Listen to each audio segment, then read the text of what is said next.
कहानी, उसकी बीवी उसके सर। प्रस्तावना। राजू एक साधारण इंसान था, एक छोटे से शहर में रहने वाला, सरकारी स्कूल में अध्यापक। उसकी जिंदगी में सब कुछ सामान्य चल रहा था, जब तक कि उसकी शादी नहीं हुई। उसकी बीवी, शालिनी, जितनी खूबसूरत थी उतनी ही रहस्यमयी भी। लोग कहते थे, राजू बड़ा किस्मत वाला है, जो इतनी सुंदर और समझदार बीवी मिली है। लेकिन किसी को क्या पता था कि राजू की जिंदगी में तूफान आने वाला है।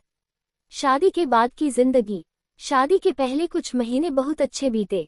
शालिनी हर काम में राजू का साथ देती, घर को सजाती और मोहल्ले में सबका दिल जीत लेती। लेकिन धीरे धीरे कुछ चीजें अजीब लगने लगी। राजू ने देखा कि शालिनी हर रात 2 बजे उठती है और छत पर चली जाती है। वहां वो अकेली कुछ बड़बड़ाती है और फिर चुपचाप नीचे आकर सो जाती है। जब राजू ने उससे पूछा तो वो मुस्कुराकर कहती, बस नींद नहीं आती कभी कभी। राजू ने सोचा, शायद तनाव होगा। लेकिन फिर राजू को अजीब सपने आने लगे। हर रात वो एक ही सपना देखता, एक महिला जिसके बाल खुले हुए हैं, लाल साड़ी में, उसके सर पर हाथ रखे कहती है, मैं तुम्हारी बीवी हूँ, मेरे सर पर हाथ रखो। राजू घबरा कर उठ जाता। धीरे धीरे ये सपना इतना बढ़ गया कि राजू को दिन में भी डर लगने लगा। गांव की दादी। राजू एक दिन अपने गांव गया, जहां उसकी बूढ़ी दादी रहती थी। उसने जब ये सब बताया तो दादी ने गंभीर होकर कहा, बेटा, कुछ तो है इस लड़की में, ये कोई आम औरत नहीं। दादी ने गांव के पंडित को बुलाया। पंडित ने कुछ पूजा पाठ किया और फिर कहा, इसकी बीवी उसके सर पर राज कर रही है। शाब्दिक नहीं, असली मायनों में वो तुम्हारे ऊपर मानसिक रूप से हावी है और शायद शारीरिक भी। सच सामने आया। राजू ने शालिनी का पीछा करना शुरू किया। एक रात उसने देखा कि शालिनी छत पर नहीं बल्कि पुराने कुएं के पास जाती है। वहां वो किसी से बात करती है, पर वहां कोई नहीं होता। राजू ने छिपकर देखा, शालिनी के सामने एक अधजली तस्वीर थी और कुछ राख। उसने किसी आत्मा को बुलाने का तांत्रिक अनुष्ठान कर रखा था। राजू को समझ में आ गया, शालिनी असल में कोई आम इंसान नहीं थी। वो एक ऐसी आत्मा थी जो पुनर्जन्म लेकर किसी अधूरे प्रेम को पूरा करना चाहती थी। योजक चिन्ह, योजक चिन्ह, योजक चिन्ह। आखिरी मोड़। राजू ने हिम्मत कर एक तांत्रिक की मदद ली। तांत्रिक ने कहा, अगर वो तुम्हारे सर पर हाथ रख दे और तुम न कह सको तो तुम उसके बंदी बन जाओगे, पर अगर तुम हिम्मत करके उसका सामना कर लो तो वह शक्ति खो देगी। अगली रात जब शालिनी फिर से वही सपना लाए और सर पर हाथ रखने आई, राजू ने चिल्लाकर कहा, नहीं, तुम मेरी पत्नी नहीं हो, मेरी बीवी मुझसे प्यार करती है, डराती नहीं। तभी एक तेज चीख गूंजी और शालिनी बेहोश होकर गिर पड़ी। जब वो उठी तो एक सामान्य लड़की बन चुकी थी, जैसे कुछ हुआ ही न हो। अंत। शालिनी अब एक सामान्य इंसान की तरह जीवन जी रही है। उसे अपने अतीत की कोई याद नहीं। राजू ने ये राज अपने तक ही रखा। लोग आज भी कहते हैं, राजू की बीवी तो जैसे उसके सर चढ़कर बोलती है। उन्हें क्या पता वो सचमुच उसके सर पर थी। कोई भी सब्जी बना दूंगी। एक प्रेरणादायक कहानी। छोटे से गांव चांदपुर में राधा नाम की एक महिला रहती थी। राधा की उम्र लगभग 45 साल थी, लेकिन उसका हौसला और मेहनत किसी जवान लड़की से कम नहीं था। उसके पति रामदयाल खेतों में काम करते थे और बेटा राकेश शहर में नौकरी करता था।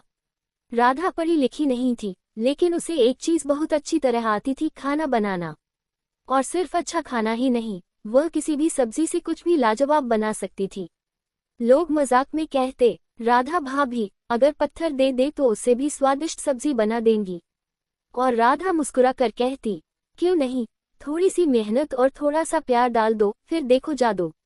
पौधा। कहानी की शुरुआत। एक बार गांव में बहुत खराब सूखा पड़ा। खेतों में फसल नहीं हुई और लोगों के पास खाने को भी मुश्किल से कुछ था। सब्जी तो दूर की बात, नमक और मिर्च तक मयस्सर नहीं था। गांव की औरतें रोज कुएं के पास बैठकर यही चर्चा करती कि आज क्या बनाया जाए। एक दिन राधा ने सभी महिलाओं को अपने आंगन में बुलाया। वहां एक बड़ा मिट्टी का चूल्हा जल रहा था और एक खाली देगची चढ़ी हुई थी। सब हैरान थीं। अरे राधा, सब्जी कहाँ है? एक औरत ने पूछा। राधा मुस्कुराकर बोली, सब्जी तो आप सब ले आए हैं, लेकिन हम तो खाली हाथ आए हैं। नहीं बहनों, आप सब ने कुछ न कुछ तो घर से लाया ही है। कोई एक प्याज, कोई एक टमाटर, किसी के पास आधी लौकी तो किसी के पास थोड़ी सी दाल। चलो सब कुछ मिला दो। औरतों ने झिझकते हुए अपनी थैलियों से वो थोड़ी थोड़ी सामग्री निकाली और राधा को दे दी। राधा ने सब कुछ अच्छे से धोकर काटकर एक साथ डाल दिया। नमक बहुत कम था, मिर्च भी नहीं के बराबर, पर राधा ने उसमें थोड़ी सी मेथी, थोड़ी सी सौंफ और बहुत सारा प्यार डाल दिया। घंटे भर में देगची से एक खुशबू उठने लगी, एक अनोखी सब्जी की, जो किसी किताब में नहीं लिखी गई थी, लेकिन हर किसी के मन को छू रही थी। जब सबने खाया तो किसी को ये नहीं लगा कि उसमें कोई स्वाद की कमी है। ये तो शहर के होटल जैसी लगी, एक औरत ने कहा। नहीं, दूसरी बोली, इसमें माँ का स्वाद है। याद है जब बचपन में माँ बची कुची चीजों से भी स्वादिष्ट खाना बना देती थी। ध्यान बदलाव की शुरुआत। उस दिन के बाद से राधा ने एक योजना बनाई। उसने गांव में एक छोटा सा रसोई प्रशिक्षण केंद्र शुरू किया। उसका नारा था, कोई भी सब्जी बना दूंगी, बस मन में लगन होनी चाहिए। गांव की युवतियां, विधवा महिलाएं और यहाँ तक कि पुरुष भी आने लगे।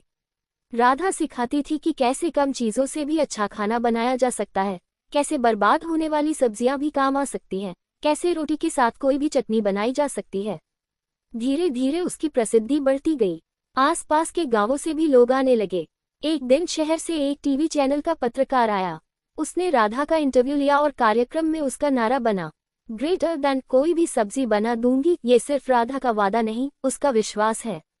चमकता सितारा अंत नहीं, नई शुरुआत। आज राधा का नाम राज्य स्तर पर जाना जाता है।